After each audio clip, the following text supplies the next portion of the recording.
into the bone. It has not only spikes, but wires that go all the way through the leg to stabilize it. I have to walk on it. I have to stretch it out so that my muscles don't just get all atrophied. People always ask me, does it hurt? Yes, it does. But I focus on what I can do, not on what I cannot do. I want to talk with you guys about overcoming obstacles. Everybody has obstacles, a disability, a hurdle. We face a choice. Let the obstacle overcome you or overcome the obstacle. Maybe some of you have heard of Jim Abbott. He was a Major League Baseball player. He won a gold medal in the Olympics. He played for the Yankees, the Angels, but he threw a no-hitter and he only had one arm. When he was a kid, he came home mad one time and told his dad, "The kids won't let me play baseball because I only have one hand." His dad replied, "No, the kids won't let you play baseball because you stink at baseball." You can't change the fact that you only have one hand, but you can change the fact that you stink. So his dad began to practice with him, and he got good. He overcame obstacles. Teams would try to exploit his weak side. They would try to bunt to the side that he had a missing arm. But they never succeeded because he practiced and practiced fielding bunts to that side. There is no dishonor in having a disability, and I won't let anyone diss my ability, but I don't want anyone's pity either. I will not use the obstacles I face as an excuse for having a pity party. I will practice harder, play harder, and push myself harder to keep getting better. Last season, I started on my varsity high school basketball team as a freshman, and I won Rookie of the Year. I was one of the top scorers on the team, so... One of the things that I find funny is that people judge me by appearance. They say, "Oh, look at this one-handed kid with the limp. I don't want him on my team, you know." But what they don't know is that I don't just have a disability, I have an ability. One of my favorite moments from this last season was we played a team that we had never played before. And when the game started, you could tell that they were dissing my disability. I mean, they double-teamed our tallest player. They just were playing really soft on me. And you could tell, they thought, what can this guy with one hand do? So they left me open for a three. I made that one. They left me open for another one. I made that one. Then they started to get frustrated, so they actually fouled me. I made both free throws. And they called timeout. And as we were in the huddle, I could hear the other coach yelling at his players about me. They went from not covering me at all to double teaming me. It's all about overcoming obstacles. Greetings from National Geographic Learning. Good afternoon, students and teachers. We thought that was just a great introduction to our theme for today, Future Leaders of Tomorrow, Overcoming Adversity. As we still have classes joining us today, if students and teachers are joining, please in the chat box, if you can just let us know where you're joining us from. I see some schools from Dubai, and I'm currently in Dubai, the Meadows Dubai. Thank you for joining us. We just want to know where you are, and we'll wait to allow a few more schools to join before we get started with our lesson for today. It's good to see so many returning schools as well. This is our fourth project exploration, and I'm very, very excited with the topic that we'll be discussing today. And St. Julian's from Portugal. Yeah, I think you guys have been at every single project exploration that we've had thus far, so thank you for joining again. Our schools in Qatar, thank you for joining us. I'm Nada, I was just there not too long ago. Thank you guys for joining us. So I am so excited, as you can see, to be just joined by so many students from all over the world. This is great to see. And as students are joining, I just want to remind everyone of just a few things as you're joining the session for today, just so we can make sure that our session is interactive. Because you're joining on Zoom webinar for students, your cameras have been disabled and you are on mute. But as you're doing right now, we want you to interact with us. We want you to ask questions. So please use the chat feature. Please use the Q&A feature, and we will try to make sure that we answer all questions. And then as usual, we'll send follow-up answers to your teachers at the end of the session. As always, remember, we have students joining from all over the world, so make sure that your comments and your questions in the chat box are related to the topic and to the discussion that we're having today so that everyone can join in. And our session will be about 45 minutes. Okay, so let's go ahead and get started so we can make use of our time together. I'm DaVida Alston, and I work with National Geographic Learning, and I'm just excited to be here. And as I said earlier, our theme for today's session is Future Leaders of Tomorrow, Overcoming Adversity. And we're going to talk about what exactly is adversity and how do you, as young students, become future leaders. And so as we look at this, I'm excited that I'm also joined by two very special guests today who are young leaders, and they have also overcome adversity. And so at National Geographic Learning, we feel a responsibility to provide students, that's you, with an awareness of their future as caretakers, to take care of the planet and those within the planet. And so when I say caretakers, we expect that you're going to develop skills, the skills necessary that you will be able to take care of our planet and that you will be able to take care of each other and have those necessary skills to become young leaders. Okay, and thank you guys for joining in on the chat. I see more. Hello from Greece, and I'll try to make sure hello from Spain. So it's just great to see everyone with us today. So to help us with today's lesson, there'll be 3 learning objectives. So we want students to be able to examine what qualities leaders need to succeed. So in the title of our theme, one of the titles was Overcoming Adversity. And so we want to talk about what qualities leaders need to succeed. Then we're also going to compare and contrast. So we're going to look at some similarities and differences between expeditions of the past and present and talk about leaders and qualities that those expeditioners had in some of their explorations. And then lastly, we'll explore by looking at a variety of resources. I'm going to read an article from a Time magazine article. We'll listen to some of our world explorers today, and we want you to be able to develop a deeper understanding of how we overcome life's challenges. So all of the images, everything that we'll discuss will help you to think about how do you overcome life's challenges to become a future leader of tomorrow. So with that, and with our learning objectives, let's look at our vocabulary words for today. So as I go through some of the resources and text, I want us to learn exactly what does adversity mean. We're going to talk about resilience, how to adapt, how to embody. And if that's a new word for anyone, if you can just put that in the chat, or if you know what embody means, I would love to see your answers for that.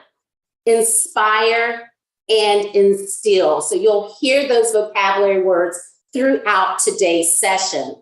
So I want us just to take a moment and look at the very first vocabulary word, adversity. So if anyone can tell me in their own words, what do you think adversity means, or the definition of adversity? I'll give students a minute to maybe think about what do you think adversity means?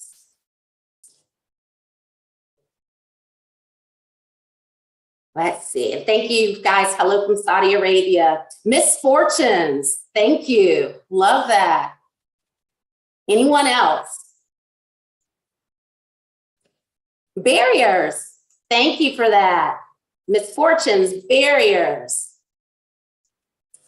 Unconfident. Oh, I love that one. Thank you. Because that's thinking about when you are facing adversity, sometimes you're not confident, okay? Difficulties, obstacles. I love all of these that are now coming in the chat. And I just wanted to add a definition with us to help us with this. Thinking about a difficult or unpleasant situation. So looking at hardships, those are some of those synonyms. Looking at misfortunes, trouble, obstacles. And so if you think about your everyday lives, you think about that all of us face adversity from time to time. It may be at school. It may be in a subject that's more difficult for us. It may be within our community. So we all face adversity. And what we're going to talk about today is how do we overcome it? How do we develop different skills so that we can overcome some of these unpleasant situations or misfortunes or obstacles, as some of those of you said? And what do we do, and how does this make us a better leader? So I'm going to show an image, and I love this image. If anyone knows anything about this image, please put it in the chat. But this is Malala. And if anyone knows who she is, and if you just want to type in the chat, any students know who she is. She's only 17 years old. I'll give you a hint. But she is a future leader. We're going to talk about some qualities that she possesses. So thank you. Sarah has said a Pakistani rights activist, and you're exactly right. I love that someone else said that it shows people coming together, a book signed because she is a significant woman. Exactly right. A situation which is not nice. And all of you inspiring women, she is one of my favorite young leaders because she advocates for girls' educational rights. Okay, so she advocates, in other words, that she's hoping to protect the rights of women to have a good education. What I also love about her, at only 17 years old, she's the youngest to ever receive a Nobel Prize. So if you know what a Nobel Peace Prize is, you can put that in the chat as well. And I love someone just said, I've read about her. Great. So at 17 years old, the youngest, but even more, she's also no stranger to adversity. So she talks about in her book, and when she meets with people, she talks about obstacles, so that adversity, challenges that she's faced that inspired her, prompted her to protect and to advocate for women and for children all over the world. So she is just such a phenomenal person. And I put this quote up here to go along with her. It says, when the best leaders' work is done, the people say, we did it ourselves. When the best leaders' work is done, the people say, we did it ourselves. Let's try to use some of our critical thinking skills, thinking about everything that all of you just said about Malala. What do you think the quote means? So the best leaders' work is done. The people say, we did it ourselves. Does anybody think, or just maybe think, do you agree with the quote? Do you disagree with the quote? The people have a more direct impact than the government. I love that one. Oh, I love it. Anyone else? Anyone else? When the best leaders' work is done, the people say we did it ourselves. And it's really present about her. Someone said Albert Einstein said it. And actually, a Chinese philosopher also is quoted as saying it. I love the discussion. And when I think about this quote, I also think about, leaders, they work together. That's a quality. And we're going to talk about qualities and skills that leaders have. And so when leaders bring everyone together, then the people can say they did it ourselves. And so I think about this also when I hear this quote. And the quality of people working together. Thank you for this also. So she is a young leader. She leads by example.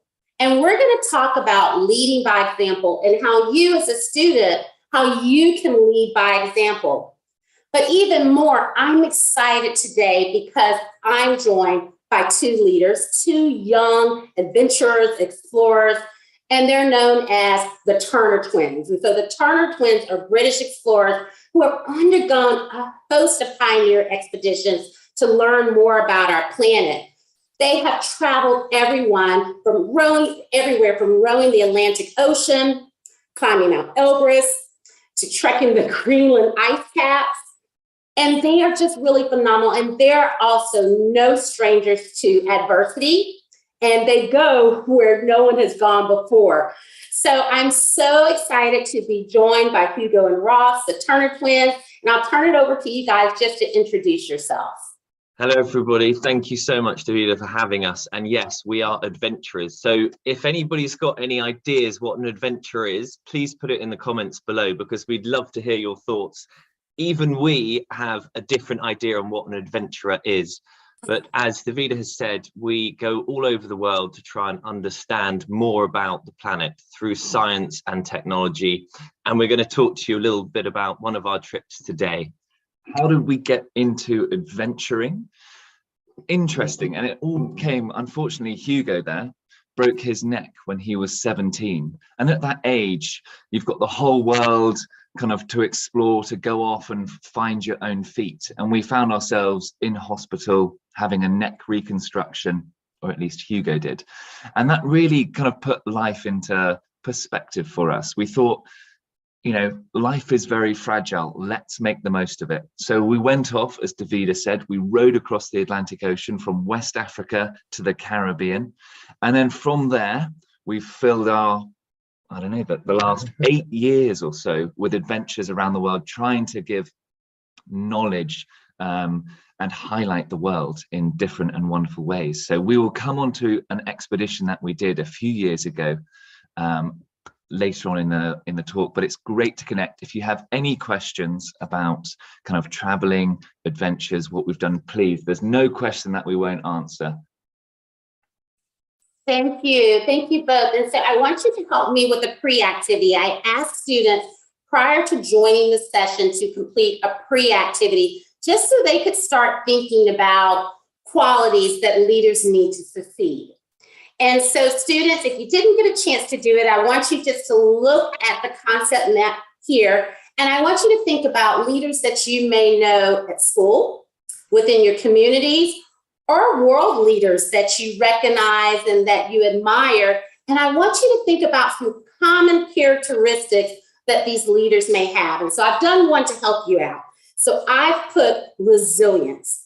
When I think about young leaders, or when I think about the Turner twins and what they just explained, I think about resilience. And the reason why I put this as a quality, because I think about the ability to recover quickly from difficult things, to be tough, to recover and to keep going. And so, you know, sometimes we want to give up, even if, you know, math wasn't my favorite subject when I was in school and I wanted to give up. But I had to be resilient. I had to recover quickly and to continue on. So that's a quality that I thought of. And so students, I see some of you typing in the chat. Thank you for that. But I want you to think of, and some are just already asking the twins questions. And so thank you guys. They're going to get into all of their interesting places that they've traveled. Thank you so much. Someone has put a risk taker as a quality. Thank you.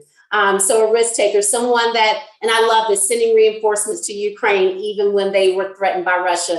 Thank you for sharing that. And we want to talk about, you know, as leaders, how do we help those, not just in our community, but around the world? Someone else said patience. You know, Hugo and Ross, is there any quality that you think of as well as young leaders? Yeah, I mean, there's so many qualities, and it's how you define them. But for us, certainly adaptability, or being able to adapt to certain situations. I remember we did a big cycle ride across from the west coast of South America up over the Andes all the way into the Brazilian Pantanal. It was an incredible 2-month cycle, and we had this certain route to go down a little, I say a little track, it was about 100 kilometers down to a little place in Bolivia called Santa Cruz. And when we got to the top of this pass, a policeman said to us, this route is too dangerous with various gangs operating in the area. You're best to go down this route. And we did. Local knowledge is very, very important. And it gives a very nice overview of what's going on.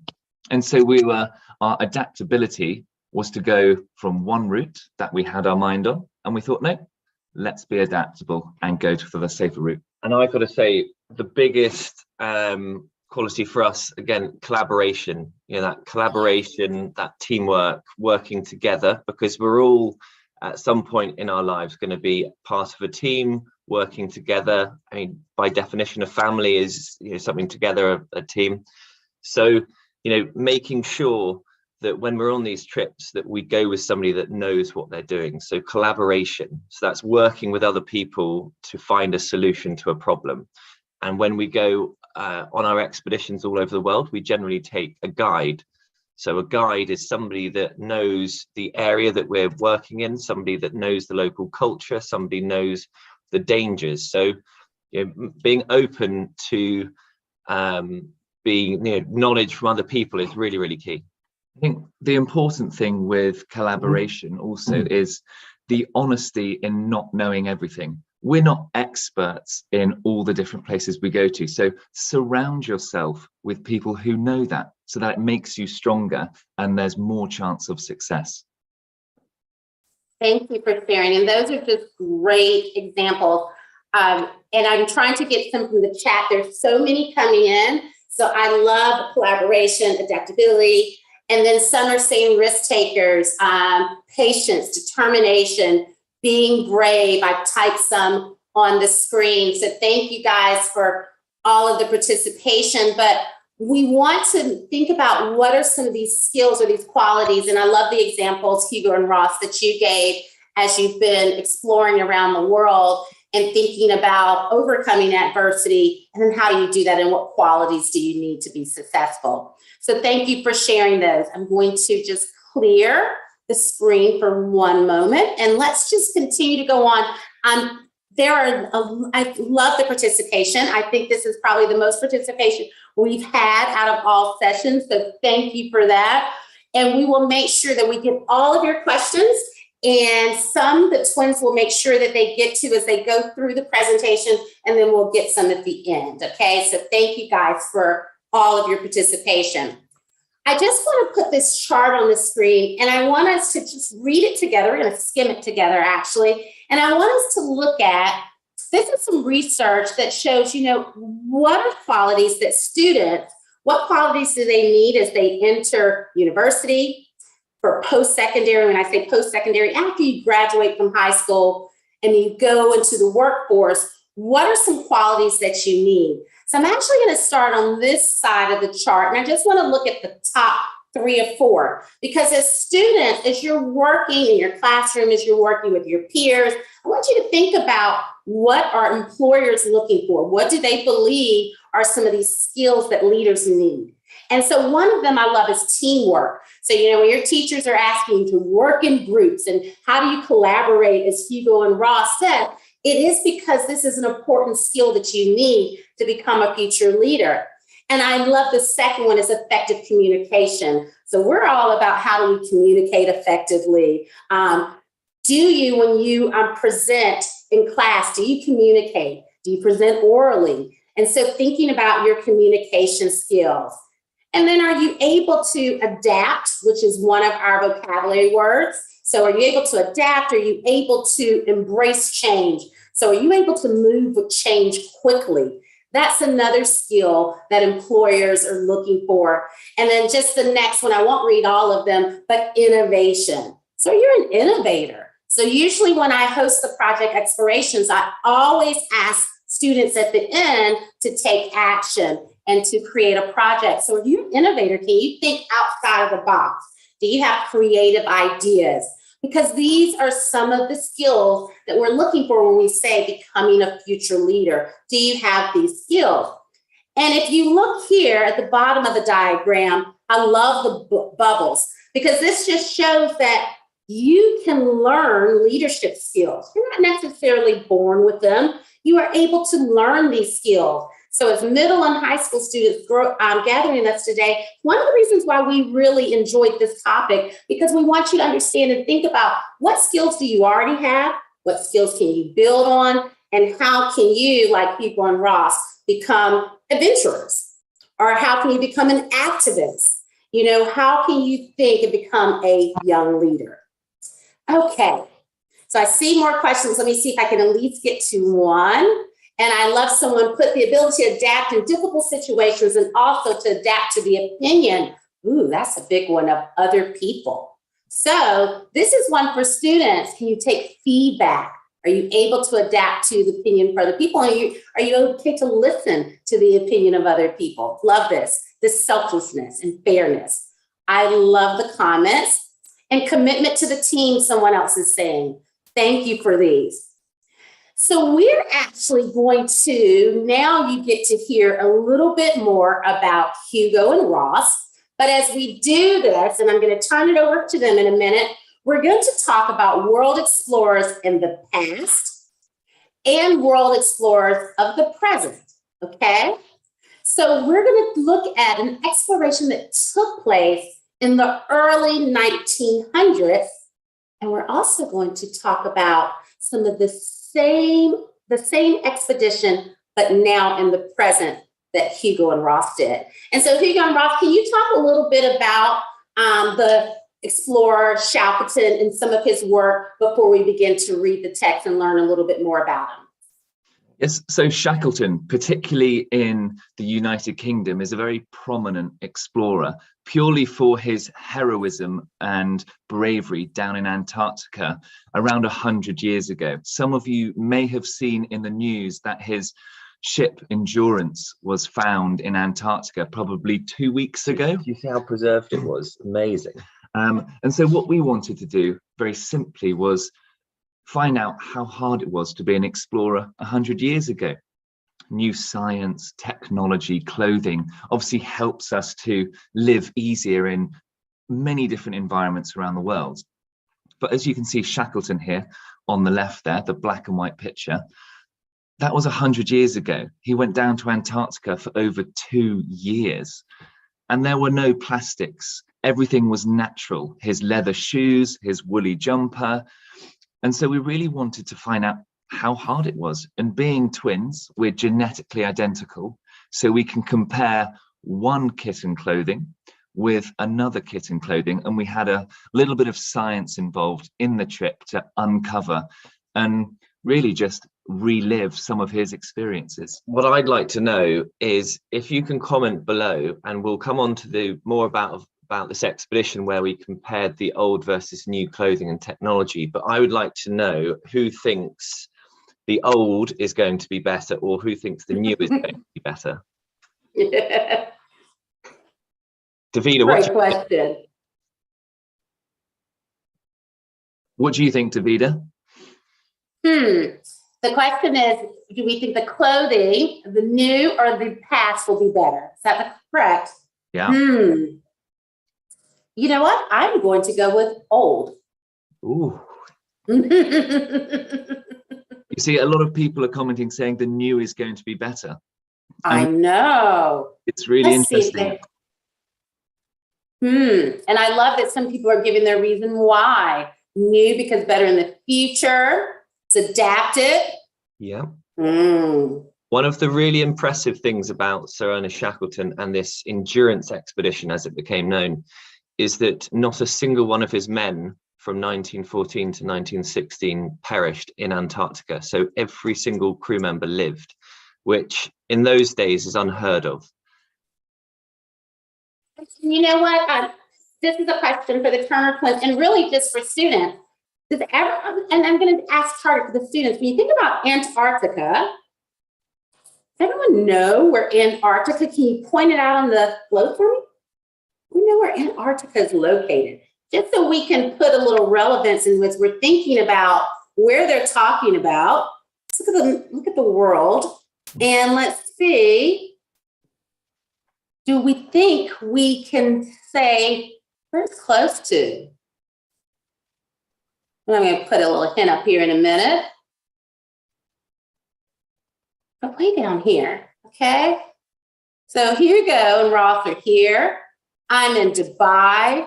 So just think about the conditions. So it should be at the southernmost point. Thank you, Sarah. Exactly right. So it should be at the southernmost point.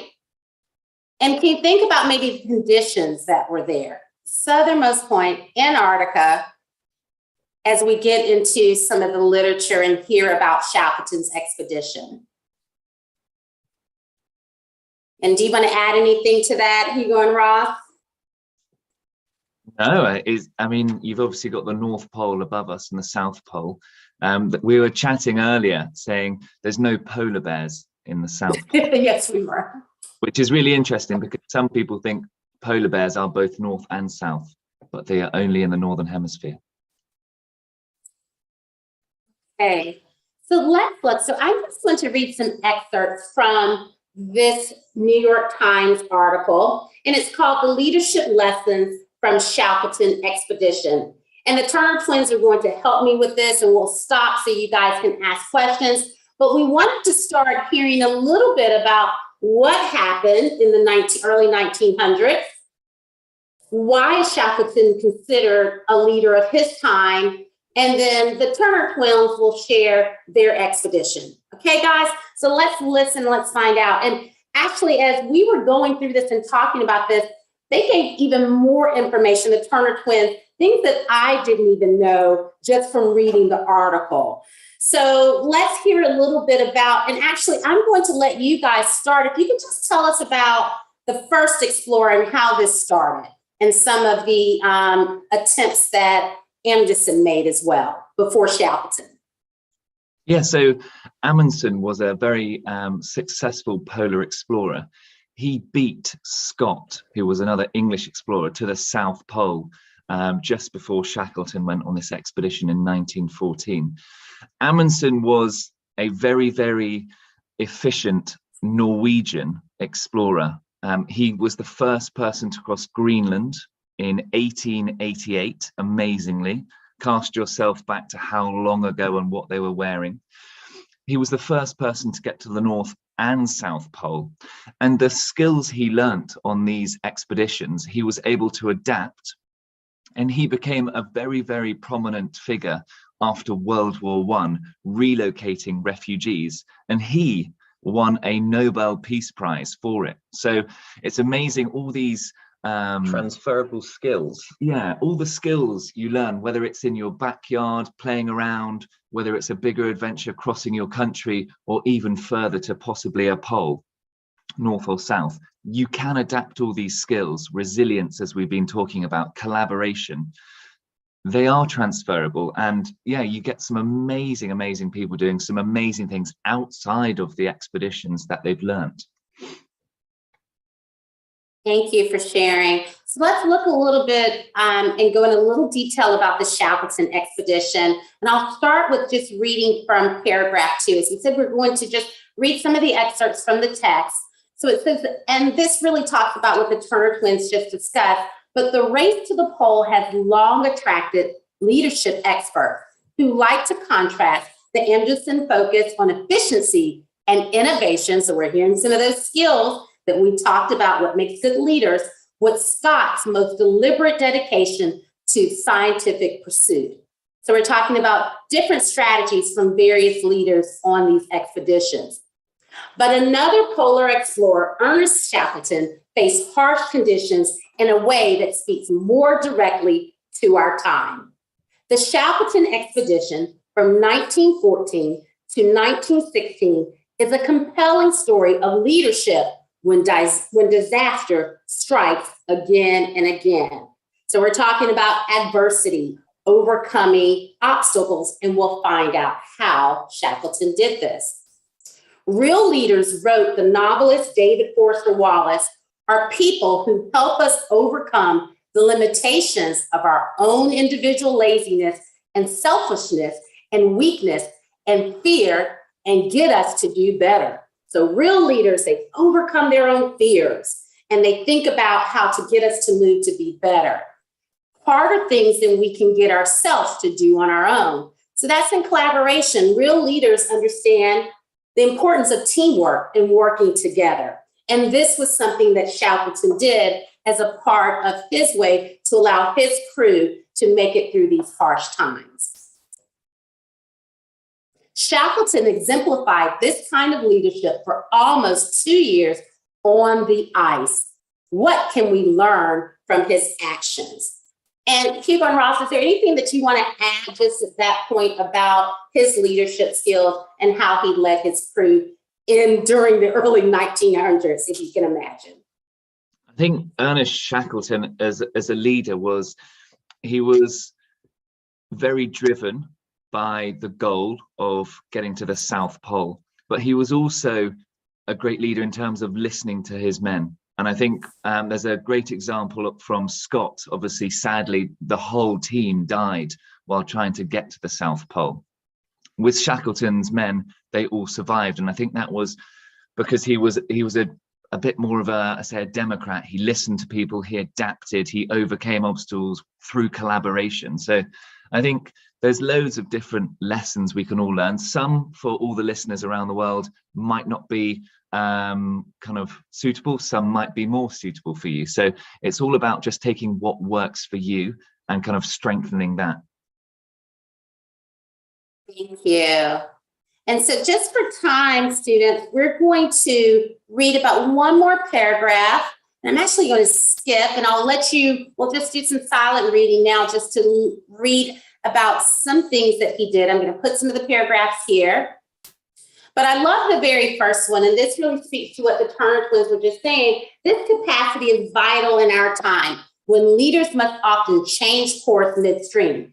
So you think about sometimes when you're working at school or you're working on a project, sometimes it doesn't always go right and you have to stop what you're doing, but you have to be able to adapt. That was one of our vocabulary words. And you may have to change your course so that it's successful. So I love that it says abandoning earlier standards of success and redefining their purposes and plans. This is what leaders do. Shackleton can serve as a role model, even though his expedition, judged by its initial objectives, was a colossal failure. So even though it didn't work at first, he was considered a leader because he continued, because he continued to overcome those challenges. Okay. And just for time, I want us just to go to the very end so we can look at how he continued. So even after those 2 years, the rough conditions that he was in, he continued. And he talked about a man must shape himself to a new mark directly. The old one goes ground, he wrote. In other words, to keep changing and to keep moving forward. So that we will have more time for the Turner twins to talk about this same expedition and what they did, I want us just to look, I just pulled out a few paragraphs for you to look at, and this is the end, that Shackleton believed he had responsibility and commitment came with great flexibility. Another one of the qualities someone said earlier in the chat. So that was one of his qualities. To get his men home safely, he led them across ice, sea, and land with all tools available to him. So this commitment that he had, this flexibility, he was able to move through these tumultuous times. So I want you, as we're moving in, and I'm going to turn it over now completely to the twins, I want you just to keep in mind Shackleton. I want you to think about the solutions that you saw in the text from the New York Times article. I want you to think about the difficulty and his leadership qualities. And then the Turner twins are going to talk about their expeditions. So I just want you to reflect and respond on what I just read. We won't complete the web, we'll do it all together at the end, but be thinking about difficulty, solutions, and then what leadership qualities emerge. So I will turn it over to the twins now. Hi everyone. Thank you so much for your patience and listening. We find, DaVida, what you're saying is so powerful and meaningful and so current as well, even though it's from a story of 100 years ago. Yeah. So I know time is short, so we're going to whiz through probably 10 or 12 slides. If you have any questions, please do comment, and we'll try and, or Hugo or I will try and answer while we're going along. So as we said, Shackleton had an amazing experience down in Antarctica in 1914 to 1916. To give you some context on what he did, he went into the pack ice in December 1914. He got stuck. He then overwintered on the ice, then came back out the other side, had to take the small little rowing boats, which we saw in DaVida's slide a couple of slides ago. And he went all the way to Elephant Island. And that was the first time all of his crew had touched land for 497 days. Could you imagine being on a boat and ice for that long? Amazing, really, considering that he was wearing so on the right hand picture you've got the both of us, where Ross was wearing the replica kit of Sir Ernest Shackleton. So as you can see here, it's a big woolly jumper, tweed trousers, leather shoes, traditional goggles, whereas I was wearing the latest in polar exploration kit, and we wanted to test how hard it was to be an explorer 100 years ago. Next slide, please, DaVida. Perfect. So these are the pulps we were using. So we mentioned Nansen a little while ago, first person to cross Greenland. This is an exact replica of his pulk that he crossed Greenland in 1888. And on the left is a modern fiberglass equivalent. So there's 100 years difference. The old pulk is about twice the weight, twice the length. And we were testing the skis as well. You can see I've got wooden skis, bamboo poles, whereas Hugo's got the modern equivalent, fiberglass skis, carbon fiber poles, all the modern clothing. In my old pulk, I've got all of his old food as well, and that's why it's so big, because I was eating his food from his 1907 inventory. But I've got to say that it wasn't food that was 100 years old, was it? It was just exactly what, you know, the same food, but from 100 years ago. And one thing that was very clearly apparent was the mindset. And I think we look at the physical nature of expeditions, but you know, what we're really talking about today is the mindset, how you approach certain situations. And I think for Ross in the old traditional kit, that mindset was really key. I think you thought you were going to have a much worse time because he was in old kit. It wasn't going to perform. It wasn't going to keep him as warm as he would like. Whereas I was in the modern kit, and because I was using and taking advantage of all these modern materials and technology, that I was going to have a much easier time, which wasn't the case. We had a huge amount of people saying, that's not possible. You're going to freeze out there. Those wooden skis aren't going to work. That wooden pulk is too big to pull on your own. The old clothing, that's not going to be sufficient in these environments. So we had all these people talking, going, it wouldn't work, but that's why we were there. The naysayers, and a big lesson from us is people that say, oh, you can't do that, or you shouldn't go and do that. If you want to do it, if you can dream it, go and do it. That is number one. There's nothing stopping you. Next slide, please, DaVida. And this is called a Borgstrand. So this is the first part of the ice cap. If you imagine the Greenland ice cap as a huge dome, and at the very center, it's the highest, like a house, and at the edges, it drops down to sea level. Now, this is the first part of an ice cap that breaks off and then starts going into a glacier. So if anyone knows what a glacier is, write it in the comments below. But the very danger here was completely hidden from us. And sometimes you're not going to know everything you're going to know or find out about something. You know, like in life, you're not going to know what challenges are ahead of you, but sometimes you look behind, and this was our view from behind, and we just walked over this. This is an unbelievably dangerous situation, but because we hadn't seen it, therefore we weren't fearful of it. And sometimes that's of benefit. Before we went on our expedition, we did a crevasse rescue course. A crevasse is this hole in the ice. These can go down hundreds and hundreds of meters. And if you do by accident fall into it, how do you get yourself out of it? So before we do all our expeditions, we do a certain amount of training to make sure we're prepared for any unforeseen accidents that might happen. Next slide, please. So just to give you a little idea of the food situation, Hugo was eating kind of modern expedition ration. Yes, they're about 800 calories and about 200 grams. So very, very light, very, very high density. And tasty, very, very tasty. I was eating fat, oats, cured meat, and vegetables. If you imagine a tin of vegetables that you get in a supermarket, that's around 50 calories. And that's about 200 grams or so, whereas Hugo's little expedition ration packs were 800 calories for the same weight. And I think that the biggest thing here again was mindset. It was so nice to get to the end of a day where you've been trekking on the ice on your skis all day.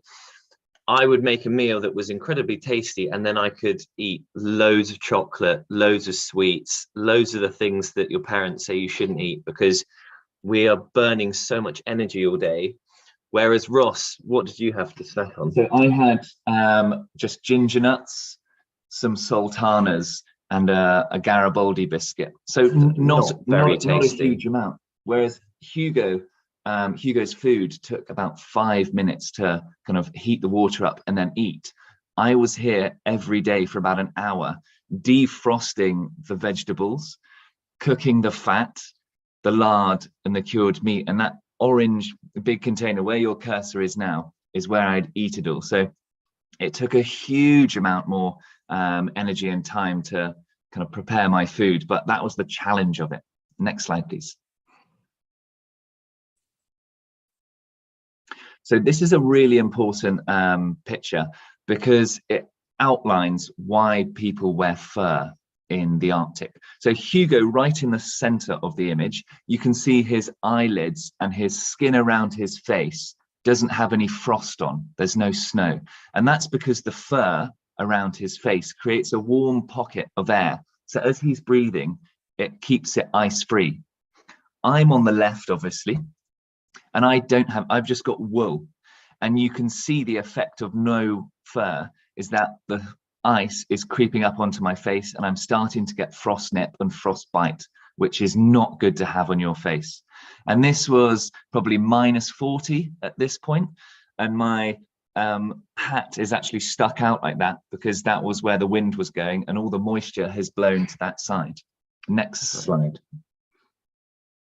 Right, how do we come over, or how do we face challenges and keep upbeat on our trips? And one thing is fun. You have to have fun doing something. If you're not having fun, why are you doing it? And lots of people go and do different things for different reasons, but one thing for us is, we've got to have fun and enjoy it. And when there are going to be times on a trip that you're feeling down, there's the challenges seem overwhelming, but one thing that we always say is that you have to treat success, failure, when you're feeling up, when you're feeling down, exactly the same. So it shouldn't stop you doing anything different. So having fun when you're down is really, really key. Next slide. Should we just do next slide again? Jessica says the same thing. So this is DAI-2 radar station. This is a massive, massive radar dome that was built in the 1980s to track any missiles sent from Russia or the US. Thankfully, it's all now disused, but it took about 4.5 hours to walk around, and it was our waypoint for crossing the Greenland ice cap from the west coast to the east coast. Next slide. And this was inside. So DAI-2 is in the middle of the ice cap. It's several hundred miles from any coastline, anyone else, any other human life. So incredibly remote. And so the people on board, or in this, I want to call it a ship, but it's not a ship, it's a building.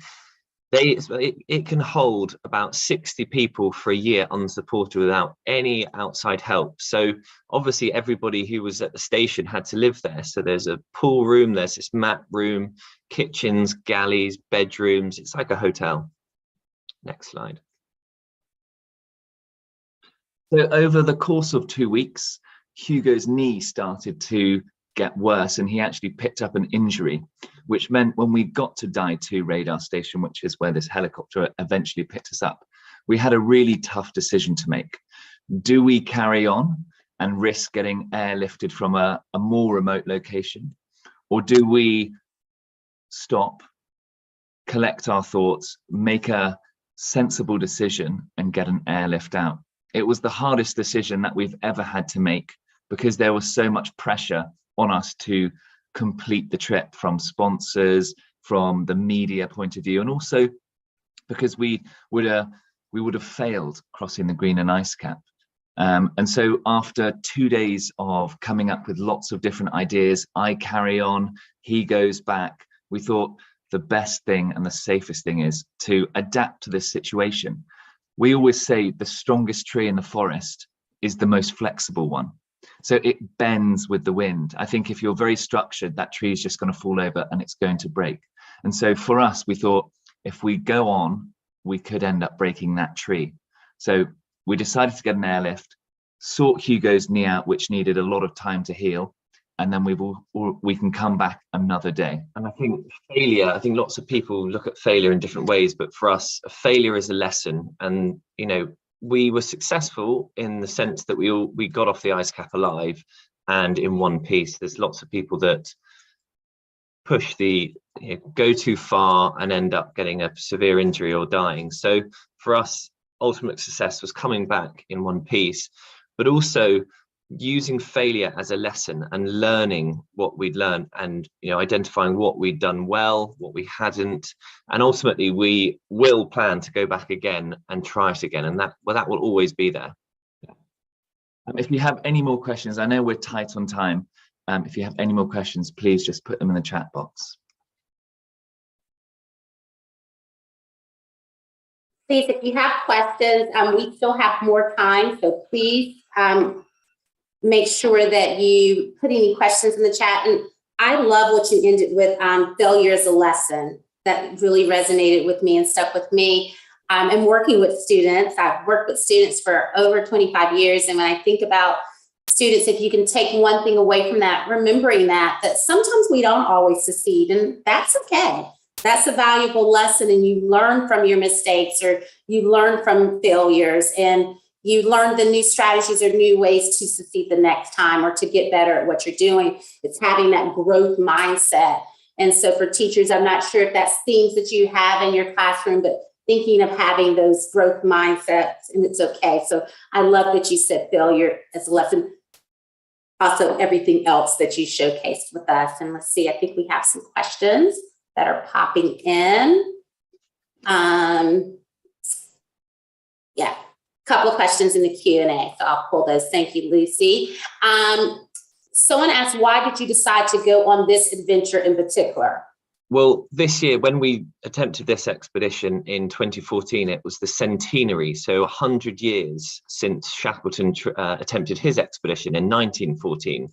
So we thought it was a very good time to reflect on his successes and failures as a leader, as an expedition, and ultimately highlight the story again, because all the knowledge is in history, really. If we only look back, you can understand everything about why we are where we are today. So that was really key for us. And I think also, adding to what you've just said, is we wanted to understand a little bit more through the science how hard it was to be an explorer 100 years ago. And going back to the original question we asked, what kit was better, the old or the new? It's very interesting, and I'll keep this short because we could go on about it for a long time. But in short, the old was as good, if not better, in most aspects. And for one example is that polk, the big sled that I was pulling, the wooden one. It was only held together with string. And so when you're going over the uneven ice, it bends and moves and keeps that surface area kind of connected to the ice. So it's very, very easy, even though it's double the weight, double the length. I was almost having to slow it down because it kept hitting my heels. Whereas Hugo's short modern polk, yes, it was light, but its footprint was smaller. And so it was almost like a toboggan. You're pushing through the ice and it's not flexible. So it's just crashing every time it hits a new piece of ice. And it became very, very obvious quickly. All those people saying, oh, you can't do that, that polk's never going to work. Well, it did. And that's, everyone's saying, oh, the modern kit is better. But, that's only because you've been told that, and possibly your parents have told that, and that's what's available. But from what we discovered on our expedition, the old is definitely as good, if not better. I love those questions. There's a few people. How did you decide to go old school or new school or not? Just what you're talking about. I love those questions. Another one that's coming up. Where's the next place you want to go? And are you going to do the same thing? So what do you have next on your list? Well, our next expedition is going to be a sailing expedition around the Atlantic. And we are going to be traveling to the pole of inaccessibility, so the Atlantic center point. Conducting a plastic survey and understanding a bit more about the plastics crisis that our oceans are facing. And then we will return to the UK and take what we've learned around the UK, going to schools and teaching people about ocean advocacy and the lessons that we've learned from it. So that's happening this summer. Wonderful. I think we'll take two more. One was, and I saw it twice, Can you talk about one of the funniest expeditions that you had and what was one of your funniest moments? And then the second follow-up will be how did you feel on your very first expedition? I think one of the funniest moments, and there was nothing particularly funny about it, but you go a bit strange on these trips because you're so isolated and you're generally very, very tired, and it's a case of trying to keep your energy levels up and trying to keep motivated all the time, which takes a huge amount of energy. And it was actually on our South America cycle when we were cycling through Brazil on a very remote road, and there was a pineapple store on the side of the road. It was about 43 degrees. I don't like the heat, so I was really struggling. So we pulled over, sat next to this lovely lady who was selling pineapples. We bought a pineapple each, and there's a video of us in absolute hysteria. We were laughing so hard at absolutely nothing. I think just the reality of having a fresh pineapple, a little bit of shade. So sometimes it's the simplest things that bring you the most joy. And for whatever reason, we found that moment incredibly funny. And we were just there laughing at each other in uncontrollable fits of laughter. So for me, that sticks out as a... I'm sure we've all had moments where we've just laughed for absolutely no reason. I think you said, how did we feel on our very first expedition? Yes. It was interesting. We were horrible. So, yeah, we rowed from West Africa to the Caribbean. I'd never rowed a rowing boat until I got into the boat when we were in West Africa. And so we set off. So every day was a huge learning curve. We didn't know anything. We were kind of adapting every single hour we were on the oars rowing because we didn't know. But after a while, we learnt as we went, and we were able to adapt before a situation came along. But it was very scary for the first month we were at sea because it was all very new. But then you get used to it and you start to enjoy it. And actually, when we got off the other end in Barbados, it was actually a disappointment to get off the boat, even though a few months before it was the worst place in the world. We'd become so at one with the ocean that we loved it so much it was hard to get off. So yeah, a huge mix of emotions. And I've just seen somebody commented on what advice would you give teenagers, I think, today. Follow your passion and do what you want. If you have a passion somewhere, follow it. Thank you. Follow your passion. Yeah, I love that. Thank you. We are definitely about out of time, but thank you for those who stayed on with us. I just want you to think about this, but just think if you're thinking about the past expedition and the present with the Turner twins, but think of those shared leadership qualities. And I loved how both Hugo and Ross, they just really pointed some of those out, overcoming adversity, the challenges and collaboration and being resilient. And how will you as students embody those traits to become future leaders? So as always, we're running out of time. I leave you with a project, and we always like for all classes or individual students to participate. I will showcase these on our website, and we do pick winners, but we want you to think about how can you take action. Remember, I talked about how can you become a future leader? How can you become a caretaker? And what qualities will you possess as a future leader? And so we wanted to just showcase young leaders for you today. So I want you, if you have your cameras or your teachers can write them down, but just do a little research on the 3 young leaders that are here and just look at the ages. So not much older than you, and look at what they're already doing, similar to Hugo and Ross. They're young explorers, they're activists. They're looking at challenges that we have in our communities and that we have globally, and they're already taking action. And so they're embodying, which is one of those vocabulary words again, they're embodying some of those qualities that we've been talking about. But we want you to think about how can you be like all of these leaders that we've talked about? How can you become a future leader of tomorrow? And your teachers will receive your projects within the next 2 days. And we would like for you to even think on a personal level, at the school level, locally within your community, or globally. Think about adversity, overcoming challenges, think about those qualities and how can you make a difference. And then you will submit one of the 4 projects to our team, and we'll vote on it, and we will showcase our top 3 winners on our website. So we look forward to hearing from you. We hope that this was very beneficial for all students that have joined us today. And I like those life lessons. I just want to repeat them again. Hugo and Ross talked about failure as a lesson, having a growth mindset, and thinking about that. And Hugo and Ross, if you can just close out for us and anything else that you would like to share. It's been wonderful to share our story, even though we were very brief.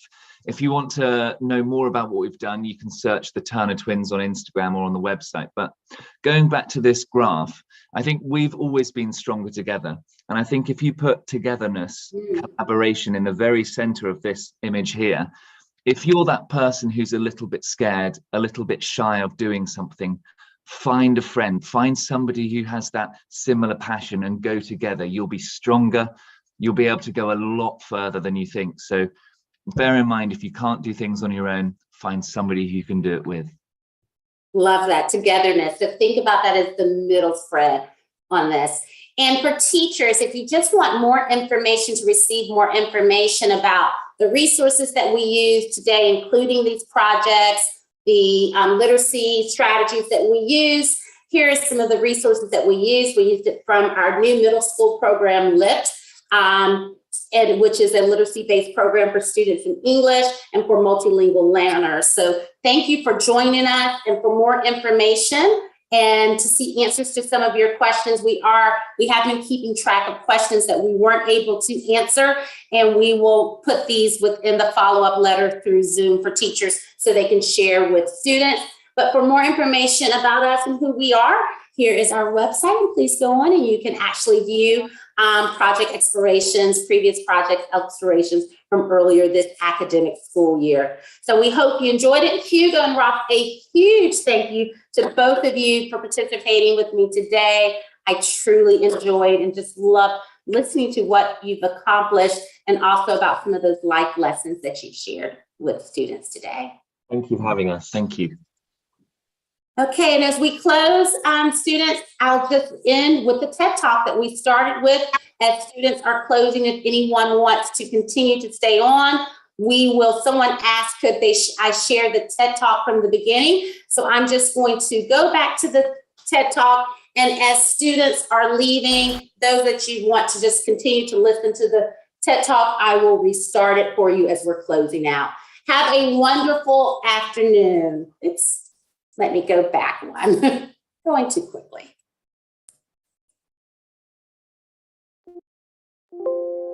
There we go.